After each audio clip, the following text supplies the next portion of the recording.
నీకు వందనాలు, స్తుతులు, స్తోత్రాలు ప్రభువా. హాస్పిటల్లో, ఇళ్లలో ఎంతోమంది ప్రభువా బాధలతో, రోగాలతో, వ్యాధులతో బాధపడుతున్నారు తండ్రి. కొంతమంది వైద్య సహాయం లేక, కొంతమంది డబ్బు సహాయం లేక, కొంతమంది ఎవరు ప్రార్థించే వాళ్ళు లేక, కొంతమందికి ప్రార్థన చేయడం రాక ఎంతోమంది బాధపడుతున్నారు తండ్రి. అటువంటి బిడ్డలకు ప్రభువా నీవు నా కొరకు, మా కొరకు సిలువలో రక్తం కార్చినావు తండ్రి. ఆ రక్త ప్రోక్షణ ఈ బిడ్డలపై కుమ్మరించు తండ్రి. ఎవరెవరైతే బాగలేరో వాళ్ళందరినీ ముట్టి స్వస్థపరచండి తండ్రి.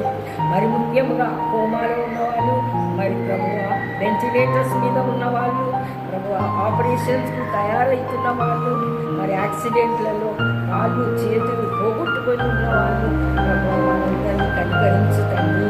నీ చిత్త ప్రకారమే జరుగుతుంది ప్రభువా. ఏదైనా స్వస్థపరచుట నీ వంతు. గాయపరిచే దేవుడవు నీవే, గాయాలను కట్టే దేవుడవు కూడా నీ